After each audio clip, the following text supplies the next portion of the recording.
Saúdo os irmãos com a paz do Senhor. Meus irmãos, que bom estarmos aqui, né? Eu quero aproveitar que você está em pé e antes de nós lermos, adorar a Deus com um louvor juntamente com você. Vamos cantar juntos assim, ó. Bom estarmos aqui louvando a Deus, podendo exaltar seu santo nome.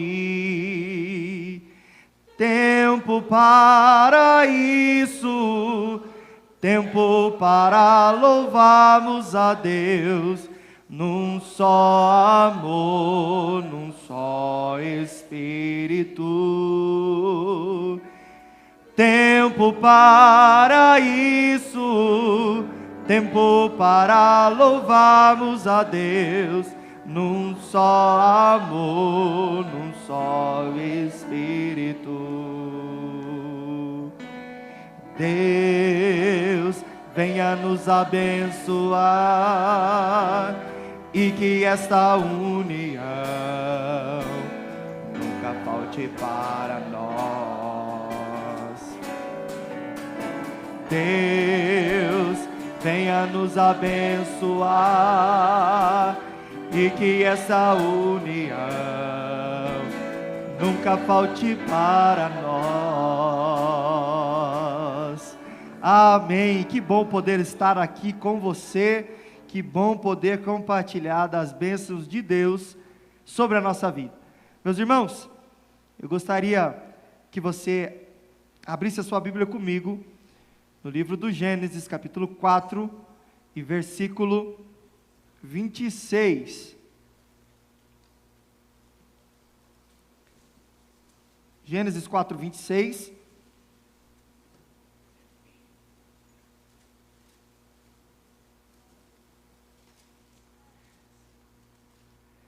Que vai dizer assim a palavra de Deus: a Sete também nasceu um filho, a quem pôs o nome de Enos.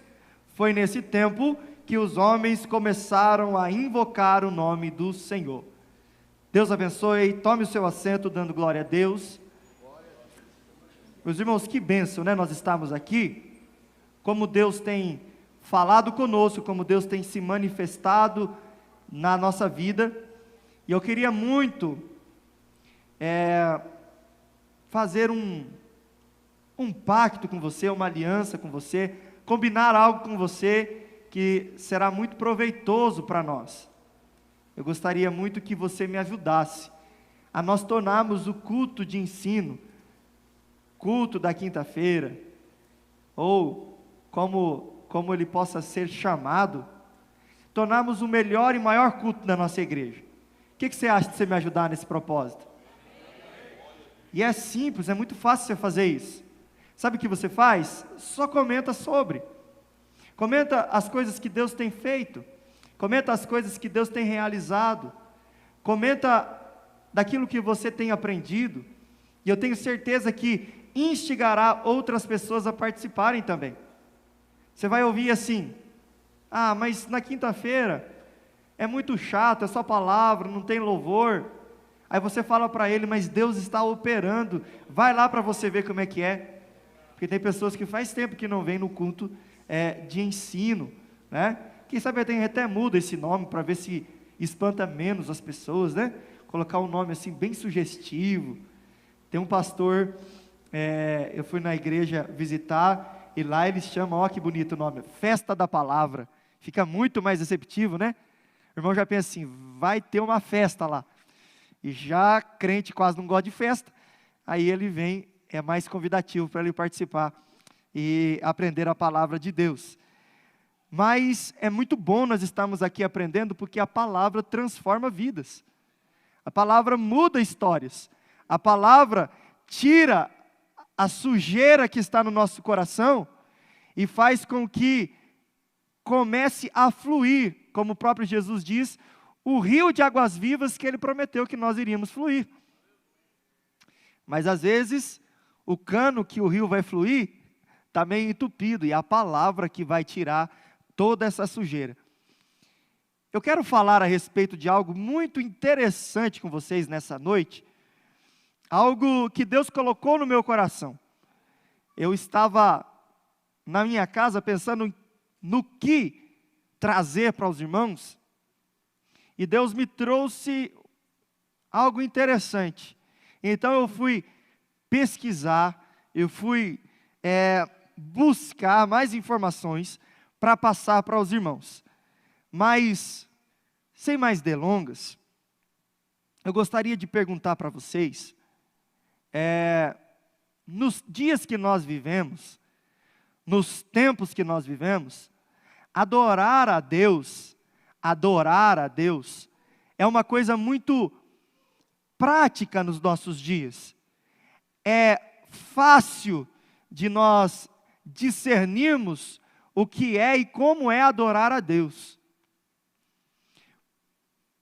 Então, hoje se tornou uma coisa muito simples adorar a Deus, não no sentido pejorativo, mas no sentido de ser uma coisa muito comum para nós adorar a Deus.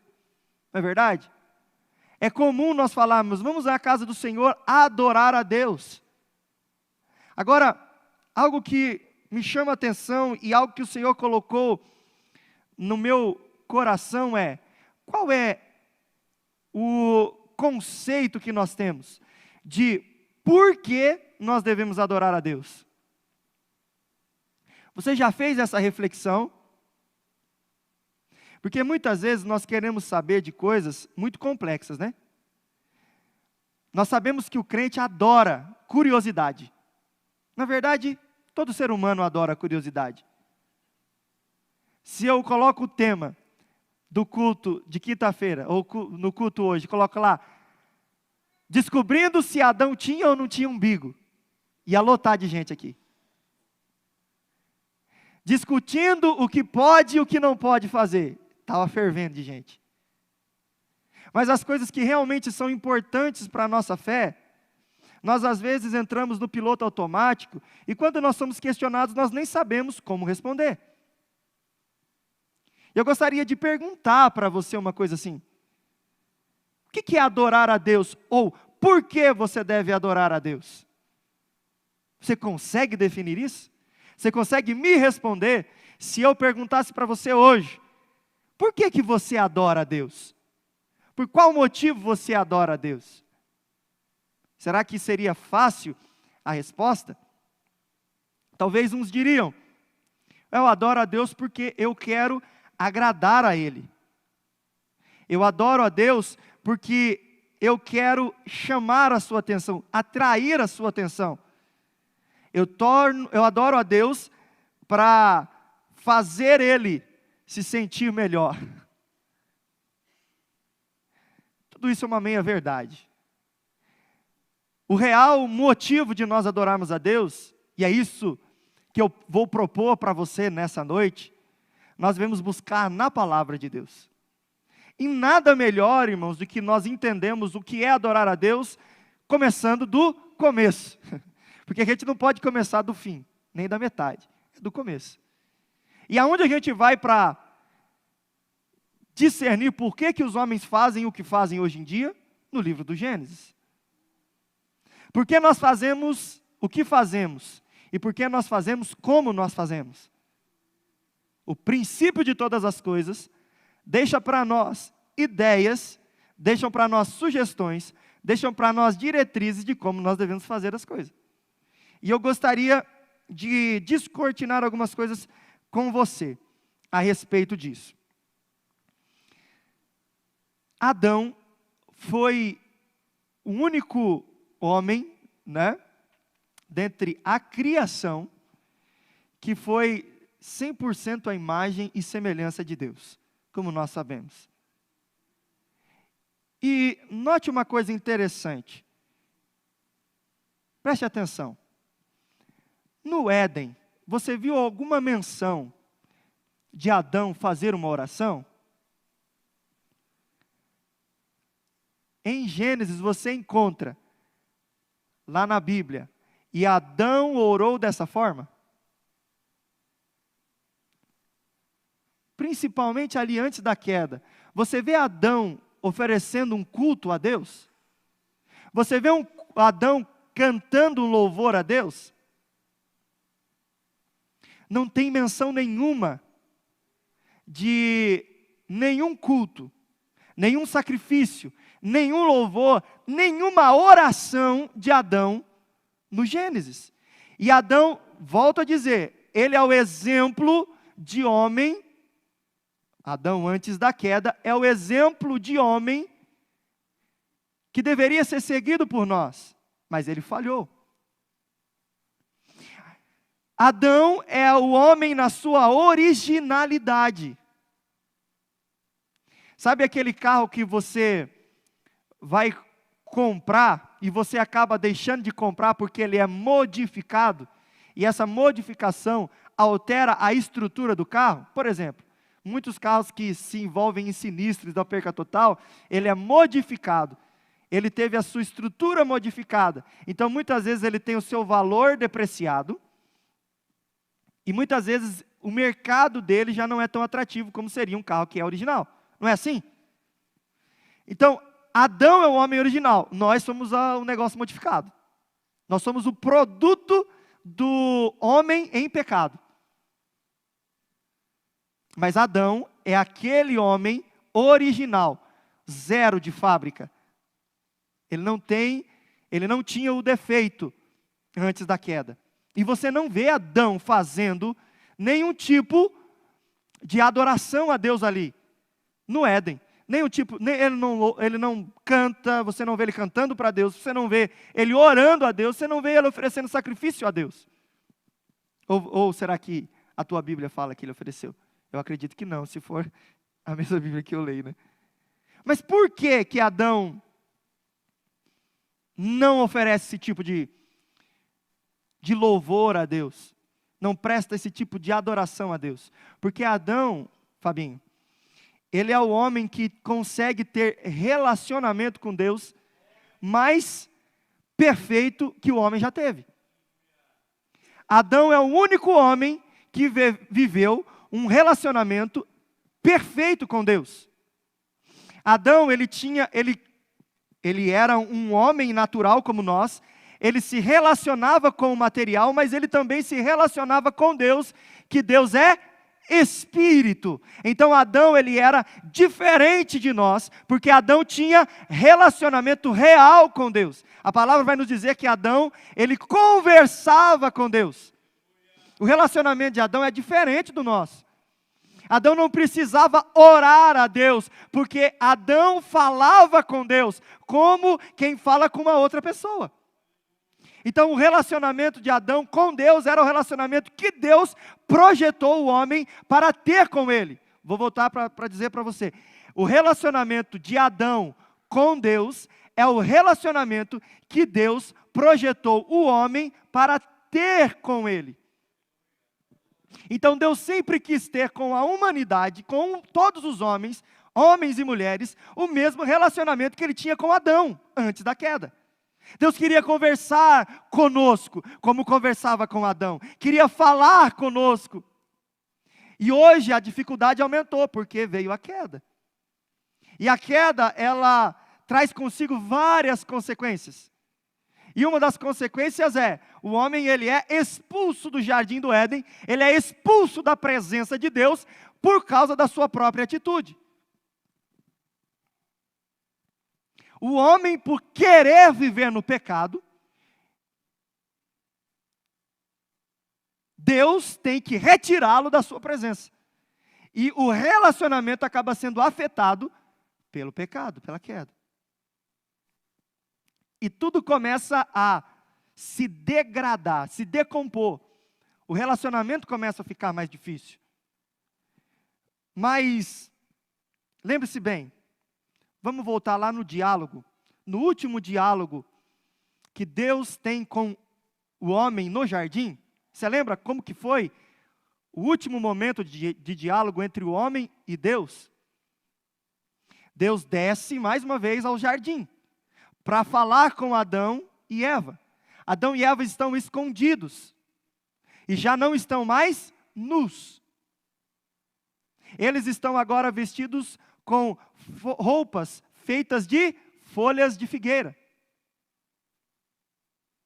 Entenda agora o que eu vou dizer. As folhas de figueira, elas simbolizam, elas fazem alusão à justiça do homem. A justiça do homem, que não serve para vestir, que não serve para esconder, que não serve para aquecer, assim como as folhas de figueira são para Adão e Eva, inapropriadas para cobrir o corpo, assim é a justiça do homem para poder ele viver nessa terra. As minhas convicções, as suas convicções, as nossas certezas não servem de padrão para nós vivemos aqui. Elas são insuficientes para nós. E é isso que aquelas folhas de figueiras simbolizavam naquele momento. O homem tentou se vestir com a sua própria justiça, com a sua própria certeza, com a convicção de que ele é quem estava certo. E o que acontece? Quando Deus vem, ele encontra Adão e Eva escondidos, vestidos à sua própria maneira, vestidos com as roupas que eles tinham feito, inapropriadas.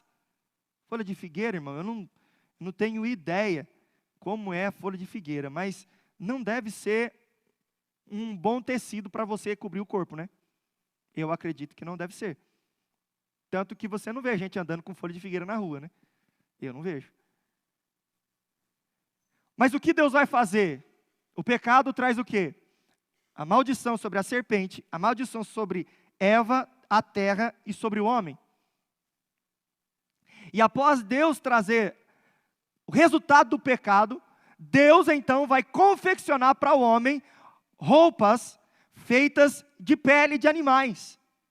O que significa isso?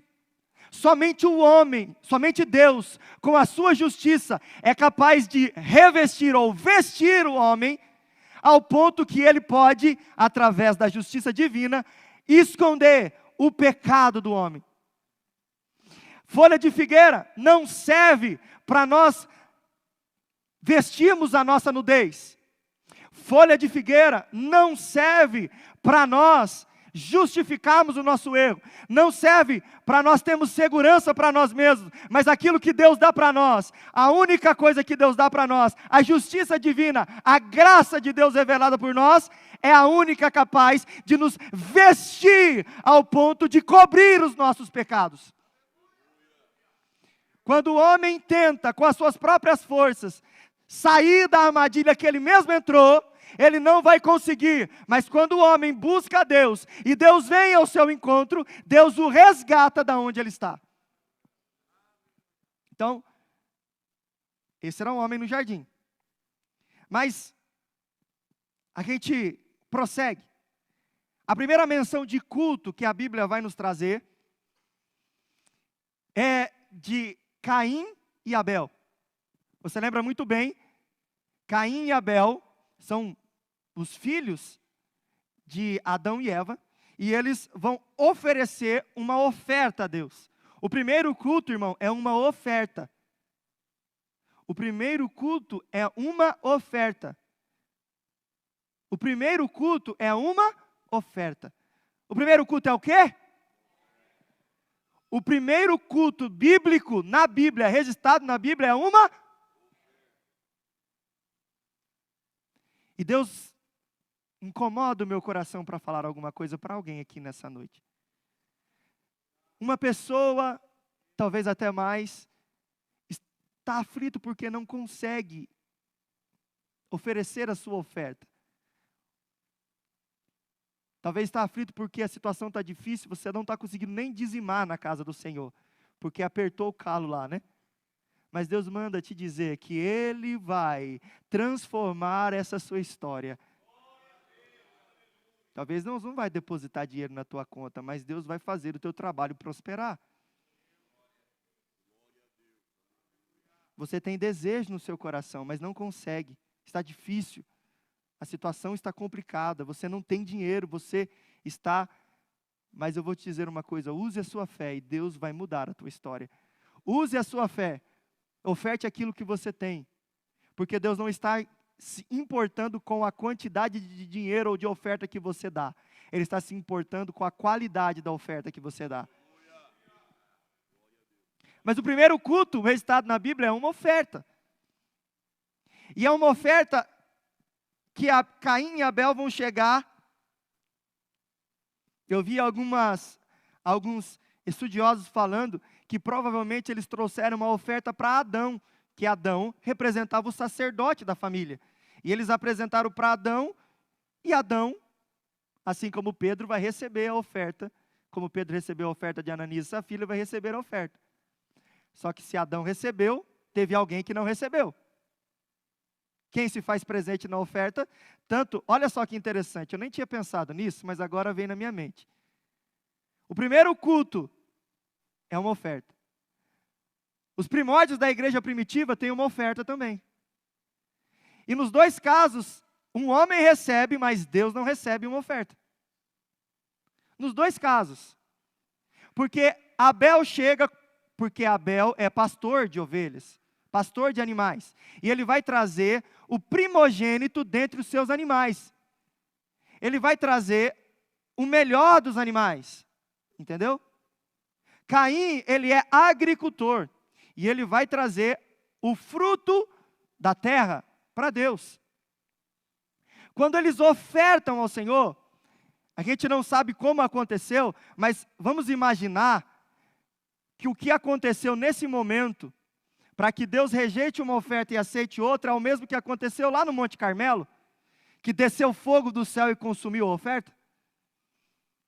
A oferta de Abel é consumida por Deus. Deus desce com poder e recebe a oferta de Abel. Mas ele não recebe a oferta de Caim. E por quê? Hebreus 11:4 vai dizer. Porque Abel dá a oferta a Deus com fé. E Caim não. A Bíblia não vai nos revelar claramente o que é, apenas o livro de Hebreus vai dizer isso. De maneira que nós podemos ler ali, que Abel dá a sua oferta com fé. Fé no quê, irmãos? Ele acreditava que aquela oferta iria agradar a Deus, era um ato de submissão e obediência a Deus. Então ele vai e oferece o melhor da sua criação. Ele cuida de um animal durante um tempo para ofertá-lo a Deus, e é um animal sem defeito, sem mancha. É um animal perfeito, talvez o melhor que ele tinha, o mais gordo, o mais viçoso, aquele que você olhava, esse eu vou guardar para o Natal. Não, esse eu vou oferecer ao meu Deus, Criador de todas as coisas. E o que dá-nos a entender é que Caim pegou qualquer coisa, aquilo que a sua mão alcançava, entende? Ele passou lá e viu na árvore, a árvore que ele plantou, vou pegar isso aqui. Viu lá o fecho de trigo, nem escolheu o mais bonito, o talhão mais bonito, ele foi lá e pegou qualquer coisa e levou para Deus. E a outra coisa que nós devemos entender é que o pós-oferta vai nos fazer discernir quem é Caim. Caim é um homem ímpio. Caim é um homem que se deleita na maldade. Caim não é um homem temente a Deus. Caim é um homem que tende ao pecado. Caim é um iníquo. Caim, ele vinha oferecer a oferta dele, mas o seu coração não queria dar aquela oferta. Caim estava oferecendo a oferta porque o seu pai falou que talvez seria bom ele dar uma oferta. Abel não. Independente do que Adão tinha falado para ele, ele ofereceu com fé, crendo que o Senhor receberia, e ele ofereceu o melhor das suas mãos, do seu trabalho. E Deus recebeu. E a história continua e nós vemos o que acontece. O que acontece é, Caim mata o seu irmão Abel por inveja, por ciúmes. Então você nota que uma pessoa que comete assassinato, irmão, o seu coração já não tende a coisas boas. O seu coração tende à maldade. Porque se eu sou uma pessoa boa, não é porque o Anderson bateu no meu carro, não é porque o Anderson me xingou, que eu vou vir amanhã na casa dele e vou matar ele. Não. Agora, se o meu coração maquina a maldade, ele não precisa fazer muita coisa. Então esse era Caim. Caim chega como aquele fariseu naquela oração que Jesus vai fazer menção. E Abel chega como aquele publicano, que vai bater no peito e falar: tem misericórdia de mim, que sou pecador. Abel sai justificado, porque a Bíblia vai chamar Abel de justo. E Caim sai amaldiçoado por Deus, e a maldição dele é terrível. A maldição de Caim talvez seja pior do que a maldição de Adão. Mas vamos continuar? E agora, eu quero que o meu companheiro, João Pedro, fica atento aí que eu vou falar para você algumas coisas e você vai escrever para mim, tá? Então, me ajude. Nós vamos ver no decorrer da história que Caim ele é amaldiçoado por Deus e ele vai sair da presença de Deus. E ele mesmo vai fazer questão de falar isso para Deus. Gênesis 4,14, você vai ver lá. Ele falando: eu vou para um lugar aonde eu posso me esconder da tua presença. Então Caim, irmão, era uma pessoa que não queria ter relacionamento nenhum com Deus. Caim não queria obedecer, não queria ter afinidade, intimidade com Deus. Caim era um homem perverso. E ele sai da presença de Deus. Ele tem filhos com as suas mulheres, ou com a sua mulher. Ele constrói uma cidade para a sua família. Uma cidade onde a presença de Deus não é bem-vinda. Caim faz questão de colocar, vamos supor, na porta da cidade, no portal da cidade, dizendo assim: cidade de Enoque. Acho que era esse o nome da cidade. E vai escrever assim: aonde Deus não é bem-vindo. Esse é o Caim. Caim gera filhos, e sendo um dos filhos de Caim, da descendência de Caim, um homem chamado Lameque. Lameque é um homem, a primeira menção que nós temos na Bíblia de poligamia. Sabe o que é isso? Um homem que se casa com mais de uma mulher. É a primeira menção bíblica desse fato acontecendo. Mas Lameque, ele não é só polígamo, ele é também assassino. Porque ele vai dizer, contando vantagem de si mesmo, que ele tinha matado 2 homens por ter lhe ofendido. Então, a descendência de Caim é uma descendência perversa.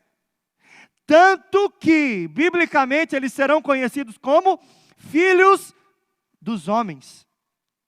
Entenda bem, coloque na sua mente isso aí, que nós vamos voltar depois.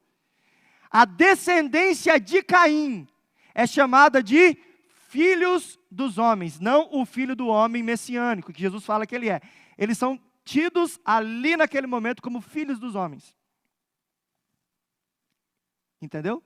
Porque é uma geração perversa, afastada de Deus. Agora Deus dá um novo filho a Adão e Eva. Seu nome, Sete. Seu nome é Sete, não o número 7, o nome dele é Sete. E o nome dele quer dizer justamente isso: estabelecido por Deus, dado por Deus. E quando Adão e Eva têm Sete, Deus começa a se manifestar na vida do filho dele, de Sete. Caim não queria ter contato nenhum com Deus. Sete queria e amava a Deus. E Sete gera mais um filho, chamado Enos. E aonde nós lemos ali no texto de introdução, que a partir de Enos, os homens começam a invocar, a adorar, a prestar culto a Deus novamente. Porque a descendência de Sete é a descendência que quer reconciliação com Deus. E eles são chamados de filhos de Deus. Existe uma corrente de pensamento que fala que existia uma raça de nefilins, que muitas pessoas falam que eram anjos caídos que tiveram relações com as mulheres da terra, que falam que os filhos de Deus tiveram relação com as filhas dos homens. Mas entenda bem, A Bíblia vai nos dizer: os filhos de Deus é a geração piedosa de Sete. Os filhos dos homens, a geração perversa de Caim. Entendeu? Eles se misturaram e geraram frutos negativos para os homens. Então, cuidado aí com o misticismo que pode ser que você esteja aprendendo na internet. Mas o que nós vamos entender é, nesse momento, a partir desse momento, já começa a surgir o dualismo entre o que hoje nós conhecemos como crentes e ímpios. Aqueles que servem a Deus e aqueles que não servem. Não tem distinção para a gente, irmão? Tem, não tem? Nós distinguimos, desde essa época, nós vemos distinguindo isso. Pessoas que servem a Deus e pessoas que não servem. E existe um dualismo, existe o grupo que não serve a Deus, que produzem más obras, e aqueles que servem a Deus, que produzem boas obras. Pode ser chamado no tempo da Bíblia de judeus e gentios. Pode ser chamado de crente e não crente nos nossos dias.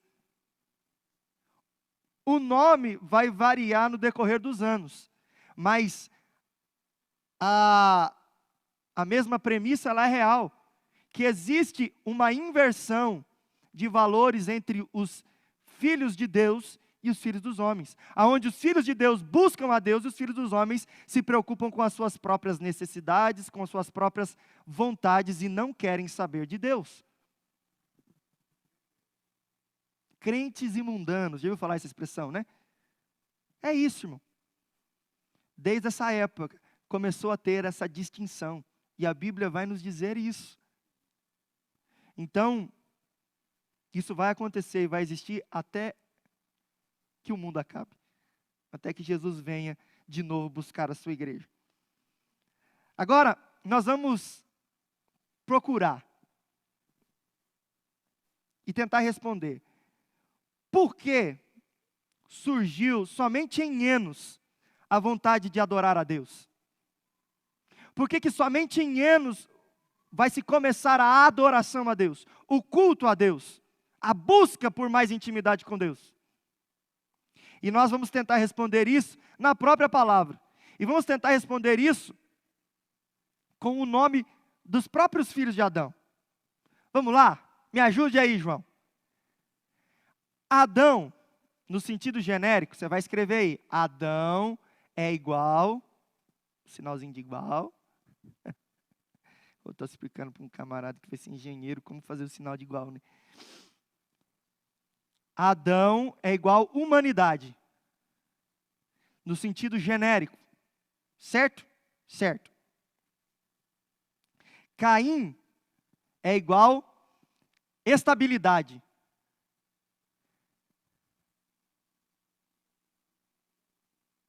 Certo? Estabilidade. Abel é igual vaidade ou vão. Vaidade, vírgula, vão, coloca aí. Ou o jeito que você quiser.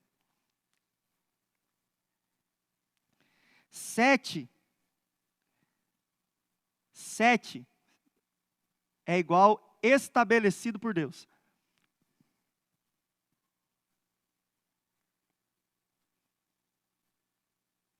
E Enos, pode continuar aí? Enos é um homem fraco e doente.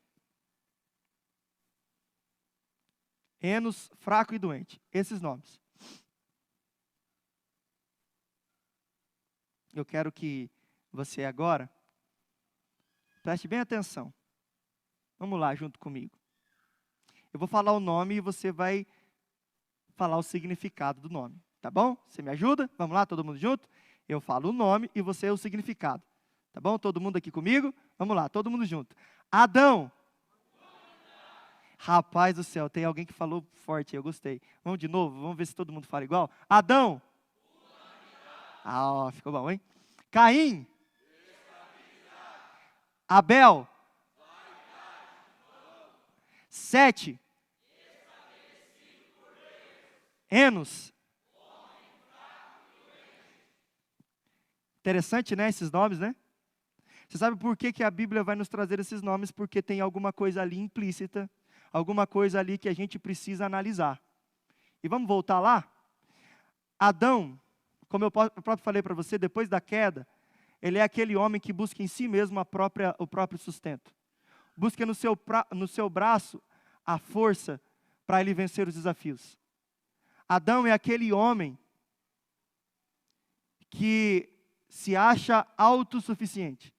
Homem, eu estou falando no sentido de humanidade, irmão. Tanto homem quanto mulher. Adão é, depois da queda, aquele homem que fala assim: eu vou trabalhar e eu vou conseguir sustentar a minha família. Eu não preciso de mais ninguém. Eu mesmo me garanto. Adão, depois da queda, é aquele homem que fala: eu consigo com as minhas próprias forças.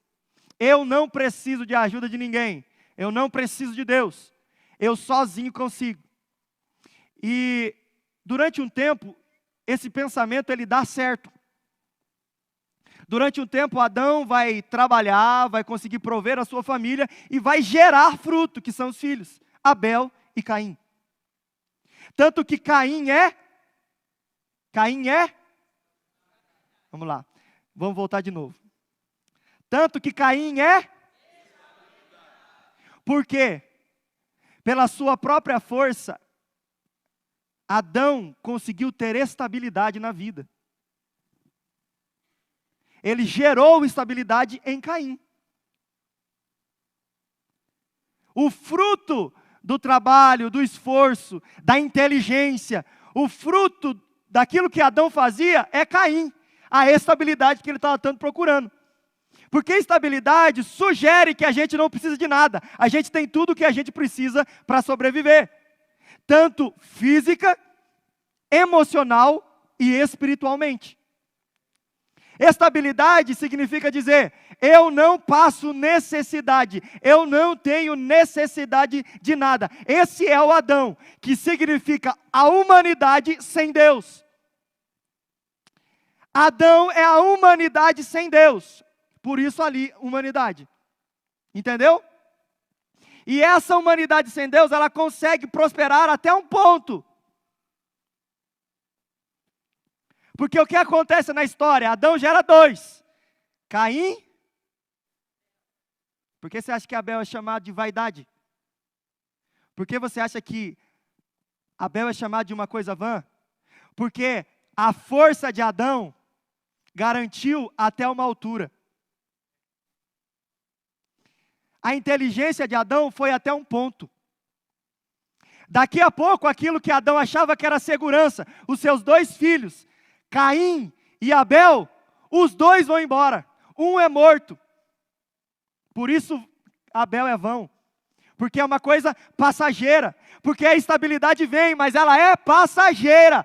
A estabilidade que o homem sem Deus tem, ela é passageira. Ela não dura. Uma hora pode ser que sobre dinheiro, mas falta o psicológico. Uma hora pode ser que sobra o psicológico, mas falta o espiritual. A estabilidade do homem sem Deus, da humanidade sem Deus, ela é passageira. Então, logo depois da estabilidade vem Abel, que é aquilo que vai, aquilo que não fica, aquilo que não permanece, vaidade, aquilo que é vão. Está entendendo? Você está entendendo? Então, primeiro, Adão, com a sua própria força, ele traz para si e para a sua família estabilidade. Mas essa estabilidade não dura. E você sabe o que Adão perde? Adão perde os 2, Caim e Abel. Porque Abel morre e Caim, tem uma tradução que aqui vai dizer que Caim, vamos ver se eu acho aqui.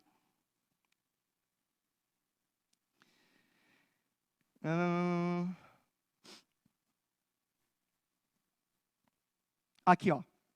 O 14 de Gênesis 4 mesmo. Hoje me lanças da face da terra, e da tua presença me esconderei.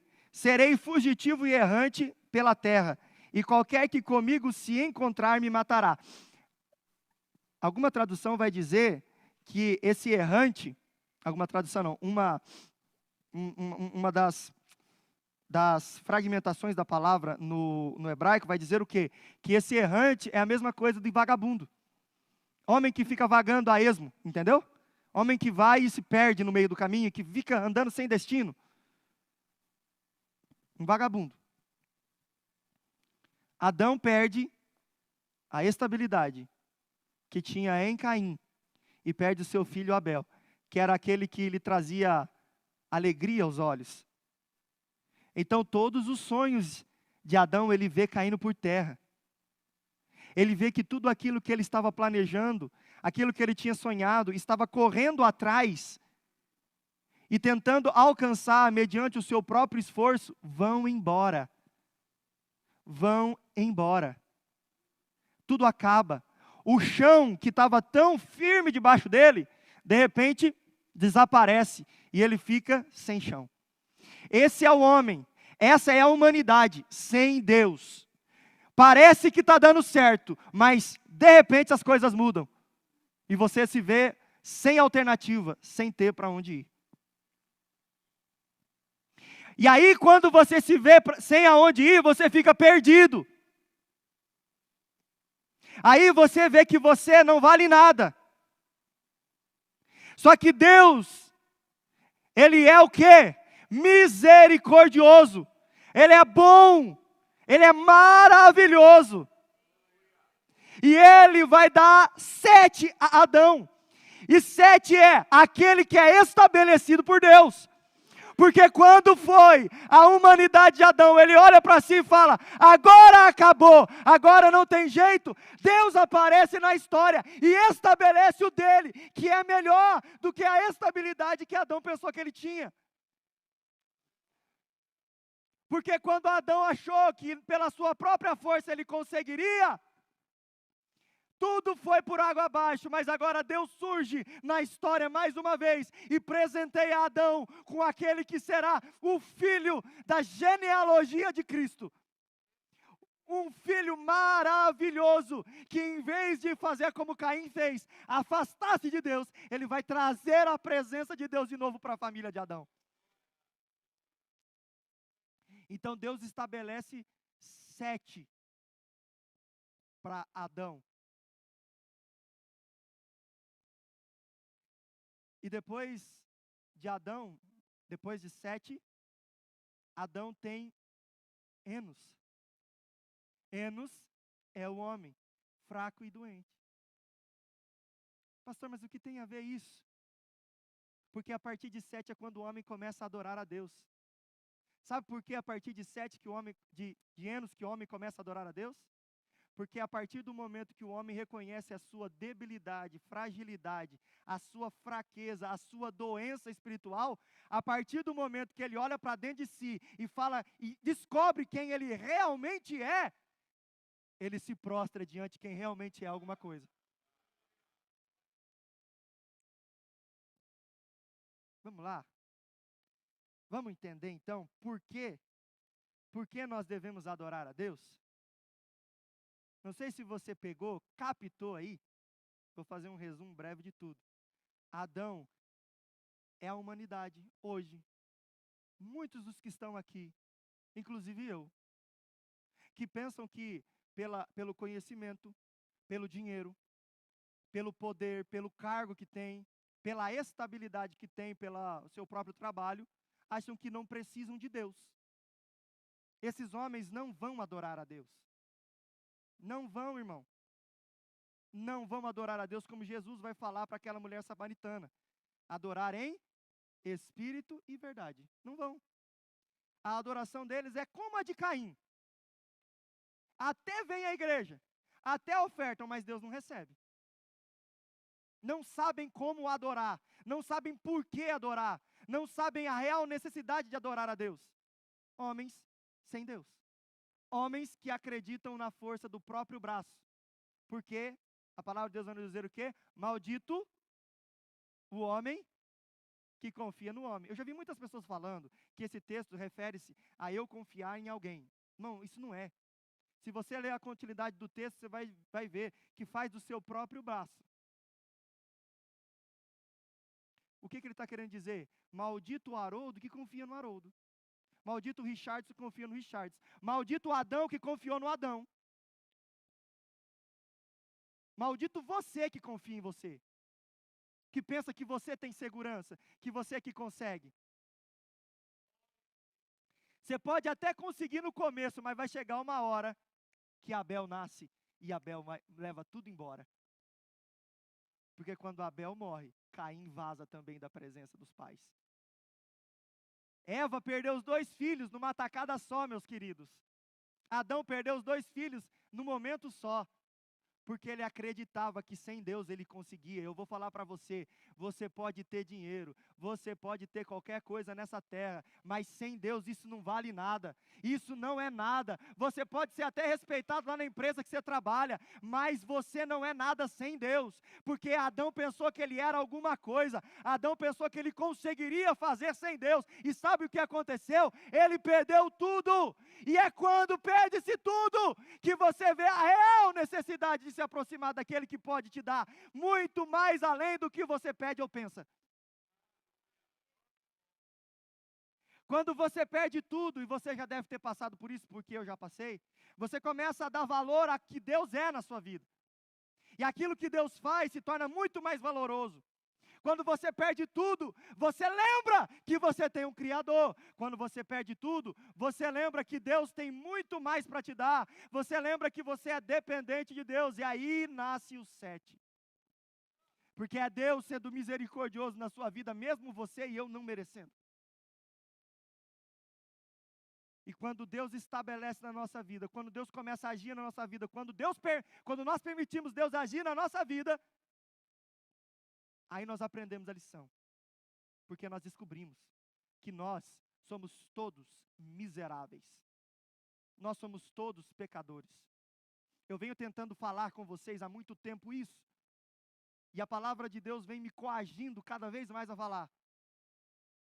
Nós estamos pensando, irmãos, que nós merecemos o céu. Nós estamos pensando que por causa que a gente vem na igreja, por causa que eu sou pastor, por causa que eu uso terno, por causa que eu estou há 30 anos na igreja, eu vou para o céu. Você está correndo o risco de, por causa desse pensamento, ir para o inferno. Porque Paulo vai dizer que não é por obras para que ninguém se glorie, mas é pela graça de Deus que nós somos salvos. Deus não dá 7 para Adão, porque ele se arrependeu. Deus dá 7 para Adão, porque é a manifestação da graça de Deus, porque está escrito que Deus nos amou primeiro, sendo nós ainda pecadores. Adão não queria saber de Deus, mas Deus aparece para ele e fala: eu estabeleço na sua vida a bênção, e eu quero que você volte para mim e conheça a sua debilidade.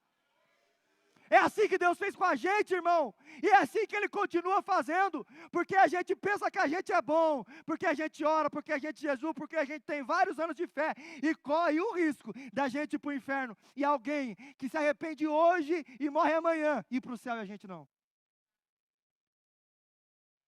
Eu tenho visto, irmãos, tantos exemplos difíceis que ficam guardados comigo no meu coração, me trazendo tristeza, de irmãos, de irmãs, que não conseguem sentar na mesma fileira de banco que outros irmãos da igreja. Sabe para onde você vai por causa disso? Você vai para o inferno. Porque o primeiro mandamento, amar a Deus sobre todas as coisas, com toda a tua alma, toda a tua força, todo o entendimento. E o segundo mandamento, como Jesus vai dizer, semelhante ao primeiro. Ama o próximo como a ti mesmo. Irmão, é difícil amar o próximo? Claro que é. É difícil a gente até amar a gente mesmo. Porque quando a gente erra, eu pelo menos, quando eu erro, eu aborreço a mim mesmo. Quando eu erro, eu quero sumir, irmãos. Eu não tenho prazer em mim quando eu erro. Eu não tenho alegria em mim quando eu erro. Eu não tenho amor por mim quando eu erro. É difícil até a gente amar a gente mesmo. Mas tem gente que não está nem se esforçando para amar o outro, nem tentando. E está achando que está tudo bem. Está tudo bem nada, irmão. Você está correndo o risco de perder a sua salvação por coisa que você nem imagina. Gengivite, você sabe o que é? Inflamação da gengiva. Começa sem que se perceba. E a gengiva apodrece. E tem muitas pessoas que têm um estado avançado de gengivite, mas nem sabem que tem. Por quê, pastor? Porque a gengivite é uma doença silenciosa. Ela vai evoluindo, evoluindo, evoluindo, evoluindo, e quando você vê, a tua gengiva já está podre. Você não percebe, você não sente dor, você não sente nada. E muitas pessoas estão assim, não estão vendo para onde as suas atitudes estão levando ela. Porque não dói, porque não sente, porque não vem, porque Deus chega primeiro com a misericórdia, depois chega com o juízo. E a misericórdia de Deus está estendida para você bastante tempo, para mim e para nós. Eu também sou assim, eu não sou diferente de vocês. E a gente está andando no colchão, ou no tapete da misericórdia de Deus, mas tem uma hora que esse tapete acaba. E quando acaba o tapete, já chega o outro tapete, que é o tapete do juízo. Esse é mais ríspido, esse é mais difícil. E eu vou te dizer, se você odeia o seu irmão, você não pode ver a Deus, porque a palavra de Deus, se ela estiver mentindo, então nós todos estamos errados. Mas se ela for verdade, segui a paz com todos e a santificação, sem o qual? É isso que eu estou te dizendo, irmão. Por pouca coisa você vai perder a sua salvação. E é minha obrigação, em nome de Jesus, te trazer o alerta falando, não perca a salvação da tua alma, porque do que vale ganhar o mundo inteiro e perder a própria alma? Guarda o que tens, para que ninguém roube a tua coroa. Não é dito para ímpios, não é dito para pessoas desse mundo, é dito para uma das igrejas da Ásia. Deus falando para a igreja, guarda o que você tem, para que ninguém roube a tua coroa. A tua coroa está segura, irmão? A tua coroa está segura, irmã? Hoje é noite de arrependimento. Depois que Deus estabelece 7, vem Enos. Enos é o reconhecimento da nossa falibilidade. Eu vou te dizer, nunca se ache. Tem gente que não pode brincar de esconde-esconde, irmão, porque ele mesmo se acha.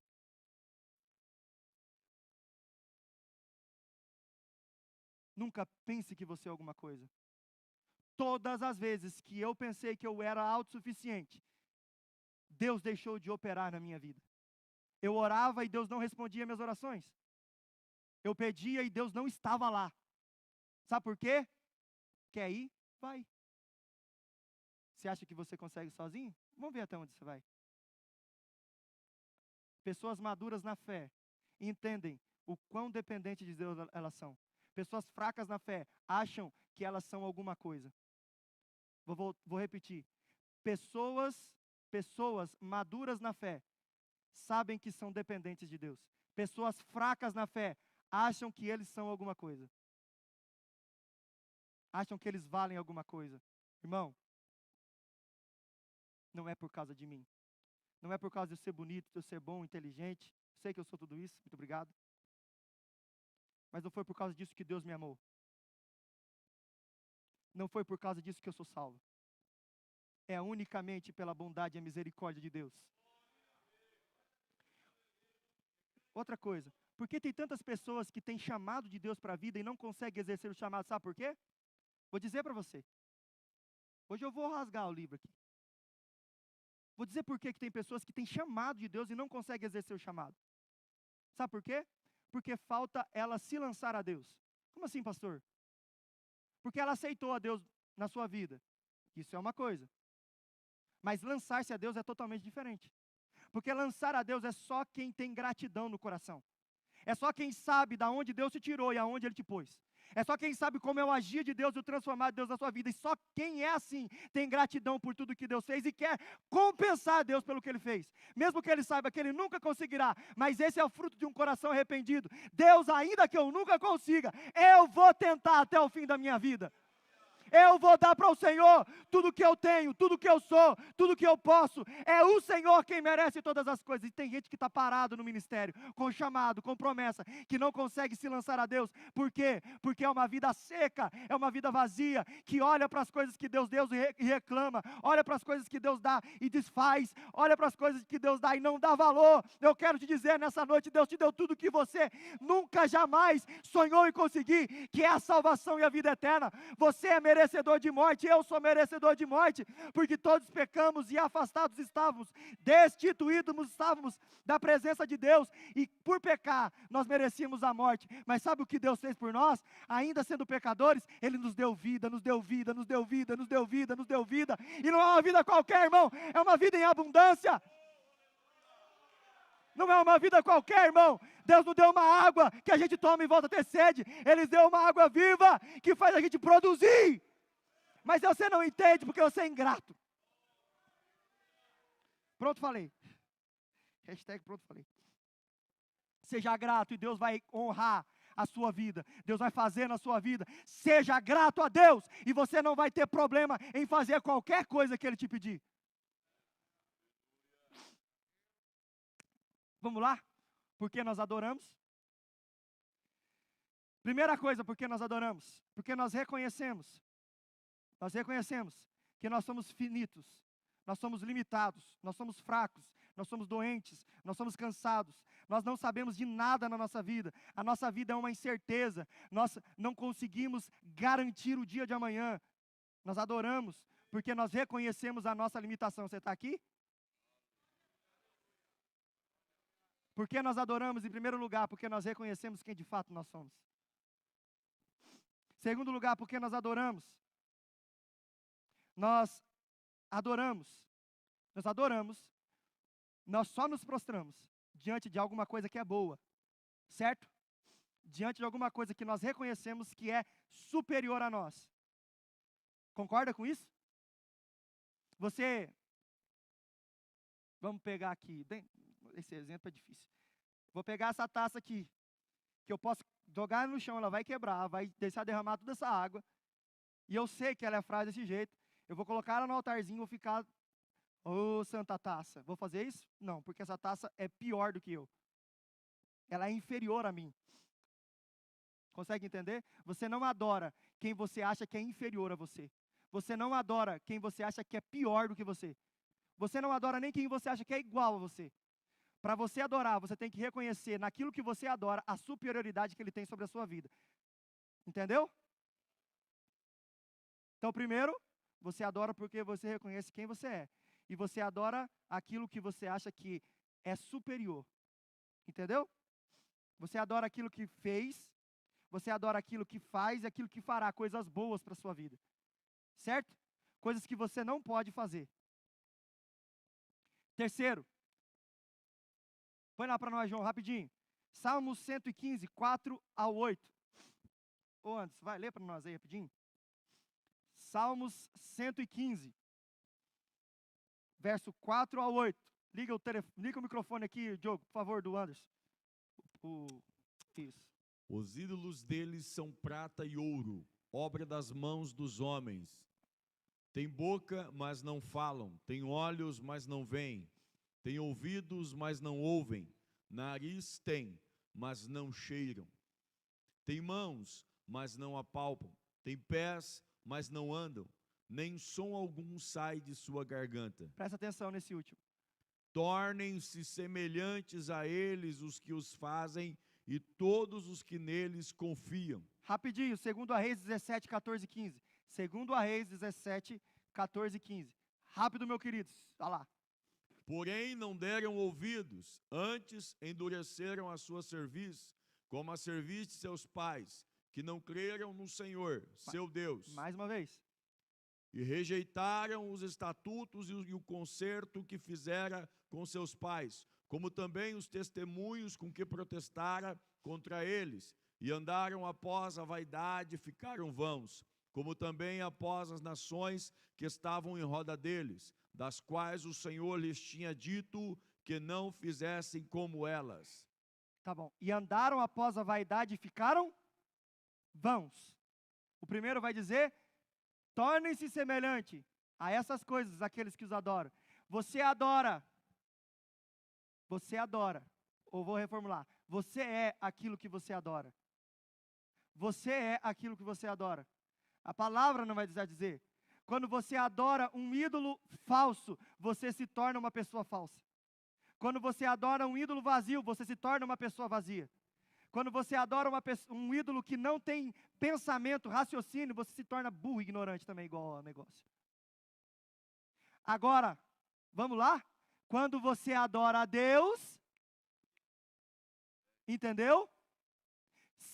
Paulo vai dizer o quê? Sede meus, como eu sou de. Quando você se torna adorador do Deus vivo, você fica parecido com quem? Com Cristo. Porque, irmão, quando você adora, Ele transforma a tua vida, Ele te faz semelhante a Ele. Agora, quando você não adora, quando você adora as coisas, quando você adora o dinheiro, quando você adora o teu poder, a autoridade que você tem, quando você adora a tua própria força, você vira uma pessoa fútil, inútil. Mas quando você adora a Deus, Deus vai transformando você, porque a palavra diz, aquele que começou a boa obra, a aperfeiçoará no meio dos anos. Aquele que começou a boa obra na tua vida, que você adora, que você ama, que você serve, Ele compensará isso tudo e fará você ser cada dia mais parecido com Ele em glória. Você adora aquilo que você quer se tornar. Entendeu? E por último, não há adoração sem dedicação. Quanto mais adoramos a Deus, mais dedicamos o melhor das nossas vidas e o melhor do que temos. Não há adoração sem dedicação. Não há como você falar para mim que você adora a Deus se você não se dedica a Ele. Não há como você falar que você adora a Deus se a tua atitude é igual a de Caim ou igual a de Adão. Que você acha que você consegue tudo. Que você acha que você é alguma coisa. Não há como, irmão. Você não está adorando a Deus. Você está dando uma oferta como Caim deu. Você está dando qualquer coisa da tua vida. Porque o melhor da tua vida você está colocando em outro lugar. Quem adora a Deus, dedica-se a Deus, porque sabe o que Ele é capaz de fazer na nossa vida quando nós o adoramos. E adorar, irmão, você tem que entender e ser maduro o suficiente para entender que adorar não é louvar. Adorar é uma maneira de se viver. Adorar é uma maneira de você ser aqui na terra. Você adora com tudo que você faz. A palavra de Deus vai dizer, quer comais, quer bebais, fazei tudo para a glória de Deus. É adoração. Eu adoro a Deus, irmão. Eu adoro a Deus quando eu estou dormindo. Eu adoro a Deus quando eu me levanto. Eu adoro a Deus quando eu como. Eu adoro a Deus quando eu bebo. Eu adoro a Deus quando eu trabalho. Eu adoro a Deus quando eu passeio com a minha esposa. Eu adoro a Deus quando eu pego meu filho no colo. Eu adoro a Deus quando eu venho à igreja. Mas também adoro a Deus quando eu estou em casa. Eu adoro a Deus em todo momento. Porque a minha vida é reflexo da glória eterna de Deus aqui na terra. Eu represento aquilo que não pode ser visto. Eu sou a imagem do Deus invisível. E eu preciso ser cada dia mais conformado a essa imagem. E você também. Porque se eu adoro a Deus, cada dia mais eu estou parecido com Ele.